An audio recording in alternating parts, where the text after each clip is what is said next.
One of the biggest frustrations we hear from self-employed buyers is, I make great money, so why can't I qualify for the house that I want? a lot of times it comes down to one thing: tax write-offs. Because the same tax write-offs helping to reduce your taxes could also be reducing your buying power when it comes to qualifying for a mortgage. So today we're breaking down why this happens, why so many self-employed buyers get caught off guard, and what options are still available if you are a 1099 or a business owner. If you are new to our channel, I'm Kelly Mates. And I'm Jill Jackson, and we're with the Colorado Homes and Living team. We are local realtors in the Denver metro area, and we go over all the ins and outs of Colorado and navigating the real estate market. And a lot of information for 1099 and self-employed buyers, because honestly, this is one of the biggest groups of people we work with. So make sure to like and subscribe so you never miss an update.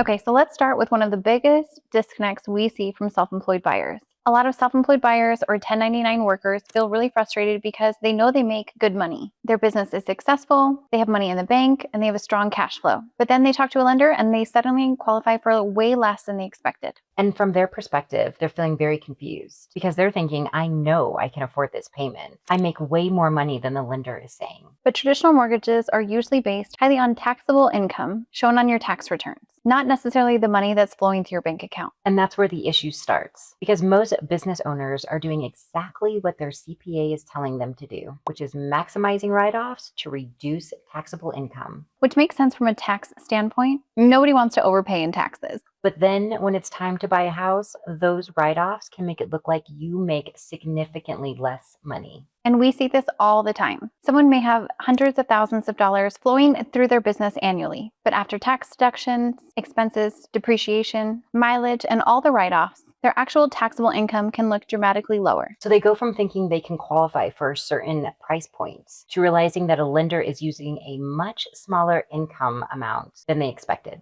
And this catches a lot of people off guard because nobody really explains this until you're already in the buying process.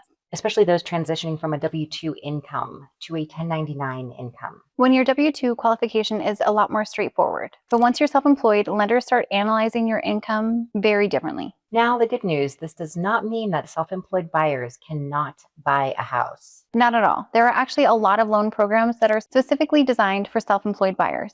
And this is where bank statement loans can become very important. Because instead of focusing primarily on tax returns, these programs use bank statements and cash flow to determine your income. Which can be a game changer for buyers who legitimately earn a large income, but write off a good portion of it. Now, every loan program is different, and these loan programs are definitely more specialized, which is why working with the right lender really matters. One of the biggest mistakes we see for self-employed buyers is talking to lenders who do not specialize in these types of loan programs. And this one is huge. One of the biggest things self-employed buyers can do is plan ahead before they start shopping for a house. Because if buying a home is something you are considering in the next 6 to 12 months, talk to a lender early so you can understand how your income is being viewed. Sometimes buyers can make small adjustments that can increase their buying power significantly. Preparation matters a lot when you are a self-employed buyer because the documentation is usually a bit more complex. Especially if your income fluctuates, you mix your business and your personal accounts together. Business accounts are mixed with personal spending, or deposits are inconsistent.